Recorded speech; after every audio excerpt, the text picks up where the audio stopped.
You walk into any Walmart, any Dollar General, any corner store in America, and you see the same pattern over and over. People who can least afford to waste money are lining up to buy things that are actively keeping them poor. And I'm not talking about the occasional splurge or treating yourself. I'm talking about 7 specific things that create a cycle of poverty so vicious, so predictable, that if you can just stop buying these 7 items, you could change the entire trajectory of your financial life. I've watched this happen for decades. I've seen families trapped in the same financial spot year after year, and when you look closely, it's always the same 7 things showing up in their shopping carts, their closets, their driveways. And here's what makes me angry. Nobody's teaching them why these purchases are so damaging. So I'm going to tell you exactly what these 7 things are, why they're financial poison, and what you should be doing instead. Let me start with something that might surprise you. I grew up during the Depression. My family didn't have much. But my father taught me one lesson that's made me more money than any investment strategy or business deal. The difference between poor thinking and wealthy thinking isn't about how much money you have right now. It's about what you do with every single dollar that comes into your hands. Poor thinking says, I have money today, so I'll spend it today. Wealthy thinking says, I have money today, so I'll make it work for me tomorrow. And the 7 things I'm about to show you, they're all symptoms of poor thinking.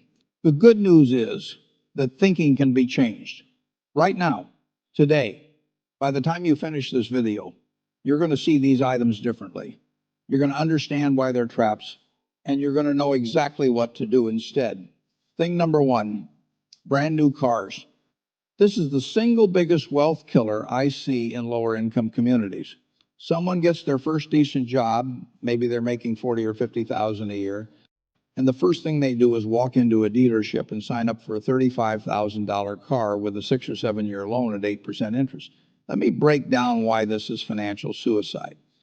A new car loses approximately 20% of its value the moment you drive it off the lot. Not 20% over a year, 20% in the first day. You just paid $35,000 for something that's now worth $28,000. You're already down $7,000 and you haven't even made your first payment yet. Over the next 5 years, that car will lose another 40 to 50% of its value. So your $35,000 car is worth maybe $15,000 to $18,000 after 5 years, but you're still making payments on a loan that had you paying over $40,000 total when you factor in interest. Here's what wealthy people do. They buy used cars that are 2 to 4 years old. Someone else already took that massive depreciation hit. A 3-year-old Honda Accord or Toyota Camry that originally sold for $30,000 is now selling for around $18,000 to $20,000. It's got most of its useful life ahead of it. It's proven reliable. And you just saved yourself $15,000 in depreciation alone. If you take that $15,000 and invest it at 10% average annual return, in 30 years, that's over $260,000. You just traded a new car smell for $250,000 in retirement money. I drive a 2014 Cadillac XTS that I bought used. It gets me where I need to go. It's comfortable, it's reliable. And every time I get in it, I'm not thinking about the $600 monthly payment I don't have. I'm thinking about what I'm doing with that money instead. That's the difference. Thing number 2, lottery tickets and scratch-offs. The lottery is a tax on people who can't do math. That's not me being mean, that's just reality. The odds of winning the Powerball jackpot are 1 in 292 million. You have better odds of being struck by lightning twice. The odds of winning any prize on most scratch-off tickets is about 1 in 4, but the average prize is less than what you paid for the ticket. Here's what kills me. I've seen studies showing that households earning less than $30,000 a year spend about 5% of their income on lottery tickets. 5%. That's $125 a month. $125 a month invested at 10% annual return for 30 years is over $270,000. You're literally giving away a retirement fund for the fantasy of getting rich quick. The lottery preys on hope. I understand that. When you're broke and struggling and you don't see a way out, spending $5 on a dream feels reasonable. But here's the truth. Hope is not a financial strategy. The way out of poverty is not luck.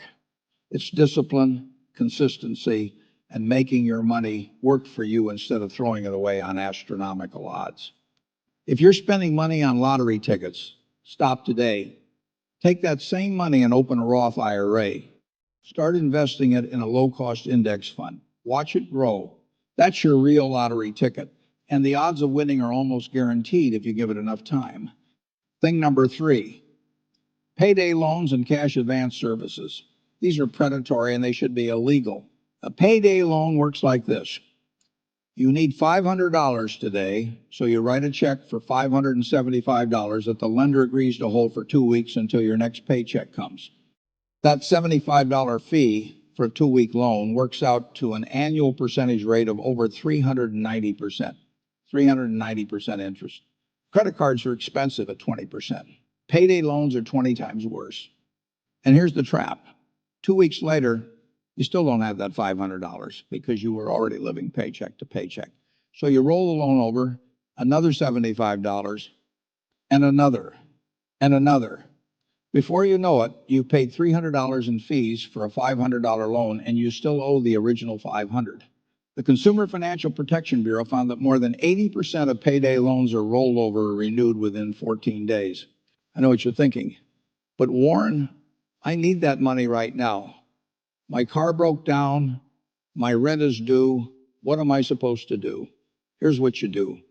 First, never put yourself in that position again by building an emergency fund.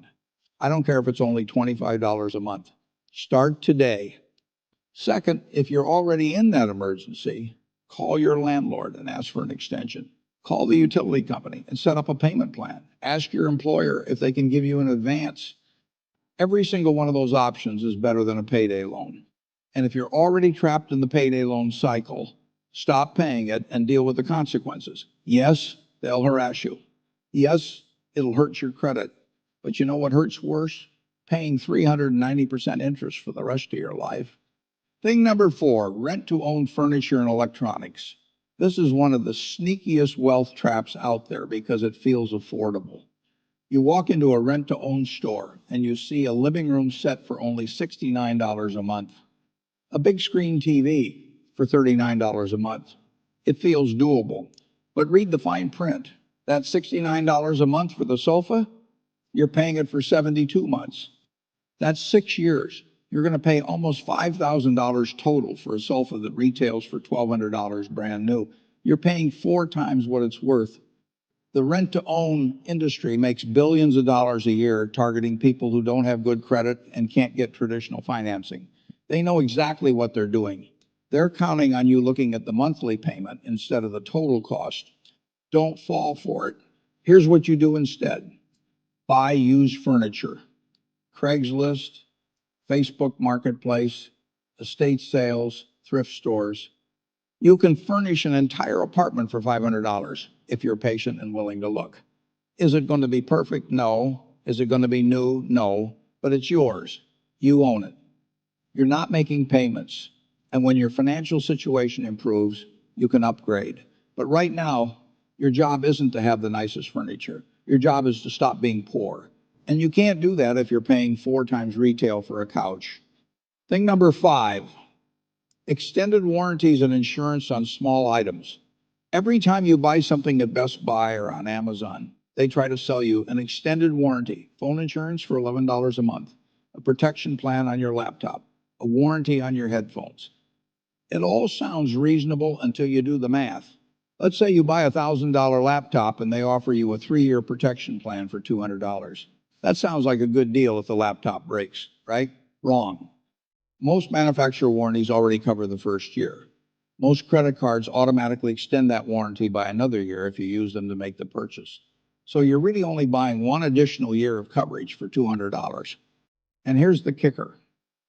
Most electronics either fail in the first 90 days, which is covered by the store's return policy, or they last way beyond 3 years. You're insuring against a problem that statistically probably won't happen. Phone insurance is even worse. You pay $11 a month, so that's $132 a year. If your phone breaks, you still have to pay a deductible that's usually around $100 to $200. So you could pay $400 over 3 years and still owe a $150 deductible if something happens. You know what's smarter? Take that $11 a month and put it in a separate savings account. In 2 years, you've got over $250 saved. If your phone breaks, you use that money to replace it. If it doesn't break, you still have the money. The only things worth insuring are things that would financially devastate you if they were lost or damaged. Your house, your car, your health, your life, if people depend on your income. Everything else, self-insure by saving the money yourself. Thing number 6, premium cable and streaming service packages. I know people making $35,000 a year who are paying $200 a month for cable, internet, and 5 different streaming services. $200 a month is $2,400 a year. Over 10 years at 10% return, that's over $40,000. You're trading $40,000 in future wealth for the privilege of watching shows you could get for free at the library or with 1 or 2 streaming services. Here's the truth about entertainment. You don't need it all. You need some. Get basic internet. Pick 1 or 2 streaming services and rotate them. Watch Netflix for 3 months, cancel it. Watch Hulu for 3 months, cancel it. You're not missing anything. The shows will still be there when you come back. And if you're worried about missing sports, go to a bar once a week and watch the game there. You'll spend less money and probably have more fun. People justify expensive entertainment packages because they work hard and they deserve to relax. I get that. But you know what else you deserve? Financial security, a retirement fund. The ability to handle an emergency without panic. Those things don't come from cable TV. They come from making hard choices about where your money goes. Thing number 7, fast food and convenience store purchases. This is the most insidious one because it doesn't feel like a big deal. $5 here, $8 there, $12 for lunch. But it adds up faster than anything else on this list. The average American spends about $3,600 a year on dining out and takeout. For lower income families, that number might be lower, but even $1,500 a year is a car payment. It's health insurance. It's a Roth IRA contribution. I'm not saying never eat out. I'm saying be intentional about it. Buying lunch every workday at $10 each is $200 a month. Making lunch at home, even simple stuff, costs maybe $50 a month for groceries. You just saved $150. Do that for a year and you've got $1,800. Do it for 10 years and invest the difference, you've got over $30,000. The same goes for convenience stores. A Coke at a convenience store is $2.50. That same Coke in a 12-pack from the grocery store costs 60 cents. You're paying 4 times as much for convenience. A bag of chips is $3.50 at the gas station, $1 at Walmart. Coffee at Starbucks is $5. Coffee at home is 25 cents. Every time you choose convenience, you're choosing to stay poor. Now, here's what all 7 of these things have in common. They're all about instant gratification. They're all about feeling better right now without thinking about the cost later. And that is the fundamental difference between poor thinking and wealthy thinking. Poor thinking is short-term. Wealthy thinking is long-term. When I look at any purchase, I don't ask, can I afford this right now? I ask, what is this costing me in the future? That new car isn't costing me $35,000. It's costing me $260,000 in lost investment returns. That daily Starbucks isn't $5. It's $30,000 over 10 years. When you start thinking that way, your entire relationship with money changes. So here's your action plan. I want you to look at your life right now and identify which of these 7 things you're buying. Be honest with yourself. Write them down. Then I want you to calculate what you're actually spending, not what you think you're spending, what you're actually spending. Check your bank statements. Add it up for the last 3 months and multiply by 4 to get your annual number. Then I want you to cut one thing, just one. Pick the easiest one to eliminate. Maybe it's the lottery tickets. Maybe it's one streaming service. Maybe it's making coffee at home instead of stopping at Dunkin' Donuts. Take the money you save and open a Roth IRA if you're eligible, or a traditional IRA, or even just a regular brokerage account. Set up automatic transfers so the money goes straight from your checking account to your investment account the day after you get paid. Start with whatever you can, $25 a month, $50 a month. It doesn't matter. What matters is that you start after 3 months, cut a second thing from the list, then a third. You don't have to do it all at once, but you do have to start, and you have to be consistent. This isn't about being perfect. It's about being better than you were yesterday. I've been investing for over 70 years, and I can tell you with absolute certainty that wealth is not built by making huge amounts of money. It's built by keeping more of what you make and putting it to work.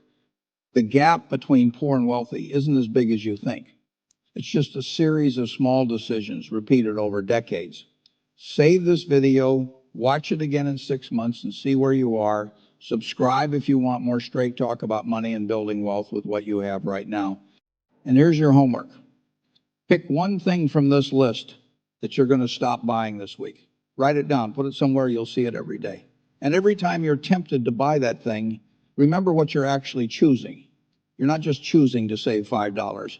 You're choosing your future. The people who win with money aren't the smartest people. They're not the highest earners. They're the most disciplined. And discipline is a choice you make every single day with every single dollar. Make the right choice.